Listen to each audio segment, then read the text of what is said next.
দেশে হরতাল অবরোধ চলতেছে, তাই অনেকেরই ধারণা হয়তোবা বাস চলাচল বন্ধ, শিপ চলাচল বন্ধ, সেন্ট মার্টিনে কেউ আসছে না, কক্সবাজার কেউ যাচ্ছে না। ব্যাপারটা আসলে টোটালি ভুল। ঢাকা থেকে প্রত্যেকদিন অসংখ্য বাস চলতেছে, তারপরে প্রত্যেকদিন বারোয়াউলিয়া, ক্যারি সিনবাদ এসব শিপগুলো চলতেছে এবং দেখেন কি পরিমাণ মানুষ আসলে আসতেছে। এর অন্যতম একটা কারণ হচ্ছে সেন্ট মার্টিন এখন প্রত্যেকটা রিসোর্টে বিশাল বিশাল ডিসকাউন্ট চলতেছে। আর রিসোর্টগুলোতে এই ডিসকাউন্টের কারণেই যারা একটু চালাক তারা ঠিকই আসতেছে, কারণ সবাই জানে বাস তারপর শিপ সব ওপেন। আপনি প্রত্যেক দিন আনুমানিক সন্ধ্যা 6:30 থেকে সারা রাত পর্যন্ত বাস চলে, একদম সারা রাত। কক্সবাজারের বলেন, টেকনাফের বলেন, সব বাস চলাফেরা করে। আর আপনি যখন রিটার্ন করবেন তখনও কিন্তু বাস, মানে বাস কিন্তু ঠিকই চলতেছে। হয়তো পার্থপক্ষে মনে হচ্ছে যে না বাস আসলে চলতেছে না, কিভাবে যাব, কিন্তু রাতে প্রত্যেকটা বাস চলে, প্রত্যেকটা বাস। আর শিপ তো ডেইলি চলতেছেই। শিপগুলো কিন্তু মূলত চলাফেরা করে টেকনাফ থেকে। তো টেকনাফ থেকে প্রত্যেক দিন 2টা শিপ চলে, একটা হচ্ছে বারোয়াউলিয়া আর একটা ক্যারি সিনবাদ। তো আপনি যেটাতে আপনার আসলে বাজেটে কুলায়, যেমন ক্যারি সিনবাদের বাজেট মানে প্রাইজিং শুরু হয় 1000 থেকে, আর বারোয়াউলিয়ার প্রাইজিং শুরু হয় 1400 থেকে। তবে আমার পক্ষ থেকে মানে বারোয়াউলিয়াই হচ্ছে আমি সাজেস্ট করি, কারণ এইটা বেশ বড় এবং স্পিড বেশ ভালো, সার্ভিসও অনেক ভালো, আর এইটা অনেকগুলো ক্লাস আছে, আপনি নানান ক্লাসে ট্রাভেল করতে পারবেন। তো যাই হোক, আমি বারোয়াউলিয়াতেই আসছিলাম, আমার কাছে বারোয়াউলিয়াই বেশ ভালো লাগে।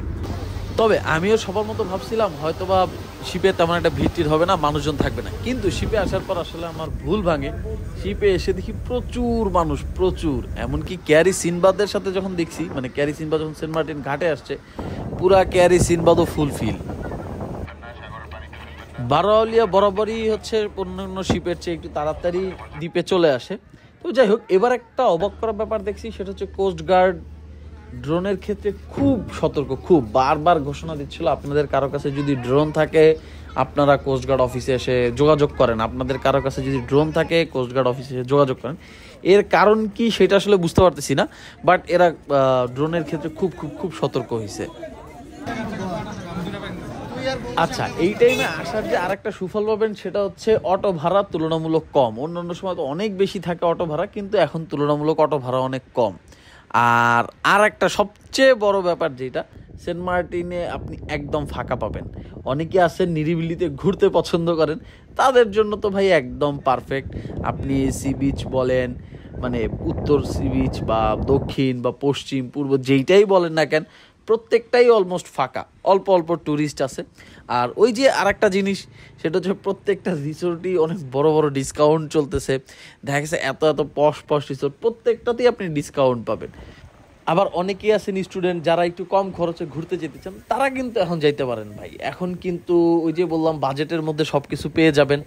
আবার এই যে 1 তারিখে চালু হচ্ছে ট্রেন, আপনি যদি ট্রেনে করে ঢাকা থেকে কক্সবাজার আসেন, আইসা তারপর আপনি টেকনাফ চলে গেলেন শিপে করে সেন্ট মার্টিন, এইভাবে কিন্তু আপনি অনেক খরচ কমাইতে পারেন। আর এই টাইমে অনেক কম খরচের মধ্যেই সেন্ট মার্টিনে আপনি ঘুরে যেতে পারেন।